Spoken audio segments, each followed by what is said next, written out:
we're here with John Gish from Ursa Minor, and we're talking about the ECAMPER. John, what can you tell me about it? Well, the ECAMPER is sort of the modern interpretation of the Volkswagen Westfalia. Definitely don't claim the idea, just looked at the concept of a simple, straightforward pop-up camper.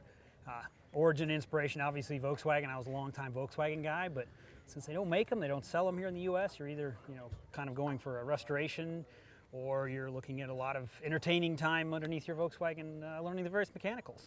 So for me, I was looking for what's the next best option than an old Volkswagen. I already had a Honda Element because it's a very classic sort of style. It's like a little van, SUV, four-wheel drive. I always say I couple the best part of Volkswagens, which is the pop-up part, with the reliability of the Honda. And that's really where it came out as they built the first one as a prototype. Had quite a lot of interest as soon as I got it done in San Diego. And after a few months of selling them to sort of friends, family, people who'd seen it on the road, we went ahead and commercialized it and really got all the bugs out of it, tuned it up, and that's what's landed as our ECAMPER. What are the main features? Well, as you can see, it's a very simple, straightforward pop-up. Once you pop the car up, it's a manual mechanism. Just, again, like the old Volkswagens, there's a bed on top. It's 7 feet by 4 feet wide, so plenty of room for a couple that's comfortable with themselves or a couple buddies that are used to backpacking together, perhaps. For a soloist, it's perfect. You've got quite a lot of room. You can change. There's standing room in the vehicle, so you can change. You can brush your teeth, take your contacts out, what have you. 2 panels cover the hole that passes through the vehicle and the camper to make the bed up. Can you give us a little tour? Sure, let's take a look. So within the car, there's a couple things to point out. One, it's a pretty simple modification. We're using the stock Honda Element. We don't do any major modifications to the vehicle. This is the original factory sunroof.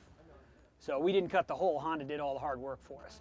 We've just designed the parts to line up with it. So with those parts, you can stand up here in the car. And as I mentioned, you have room for changing.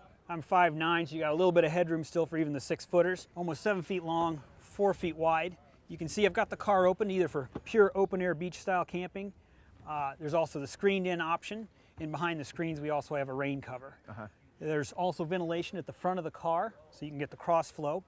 And then within the camper, we've tapped into the vehicle's wiring so that we have LED lighting through the top, both a standard dome light just for general vision and 2 movable reading lights that can come down so you can read at night without waking up the person next to you. A couple little bungees for tucking your towel in, little sundry items, hanging your wetsuit up perhaps on one of the hooks. But super simple approach. The camper goes up and down in like a minute or less, even with, as you can see, some things on the roof. So how do you get up there? It's pretty easy. Basically, for most folks, it's hitting me about midway through my torso. So you can just pop up. And once you're up here, you can swing your legs back and out of the road. And then to make the bed up, we have a composite panel that drops into the former sunroof area. And then a hatch cushion goes across that to make up the full-size bed all the way across. 2 inches of foam. It's not your Tempur-Pedic sort of mattress, but it's pretty comfortable for camping. Certainly better than sleeping on the ground. John, are there any vehicles made that are similar to these now? Not right now. I think the next one up is going to be a full-size sportsmobile, which is just a little different class of vehicle, and I'm happy to refer people on to bigger cars when they need them. John, what does something like this cost? Well, a basic Honda is going to start you out at about $20,000.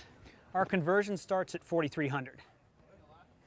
And then obviously, like all small companies, we can customize it as needed, so we can put racks on, solar chargers, auxiliary power, all those little things we can always dial in, but for most folks, you're out the door for another $4,300. So John, what's your favorite part of the ECAMPER? It's the convenience.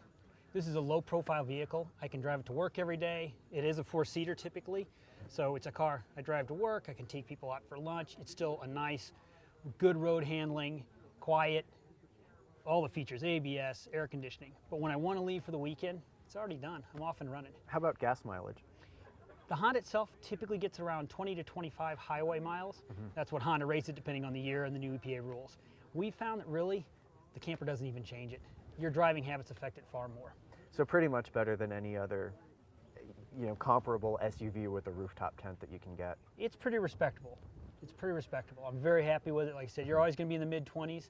If you're not heavy on the feet or carrying a lot on the racks, that's what you're going to get. I've got to say, there's a lot of room in there too. Yeah, it's kind of dangerous. You tend to bring more than you need probably. Well, what else would you like to tell us about it? And that's pretty much the basics. We do some small modifications that a Honda owner might notice. We put in this rear latch system and move the power locks back here. Like many SUVs, they didn't design it expecting you're going to come out of the back of the car. So we do those. As you can see, we've upgraded the tires on this particular one, a little more off-road worthy. Again, not trying to take it into territory a Jeep Wrangler would be comfortable with, but a little better handling. It is an all-wheel drive car, so certainly capable of getting out to the beach or on fire roads. Just a good all-around package for a daily driver that's also your camper. Great. Well, thanks for talking to us, John. All right, thank you.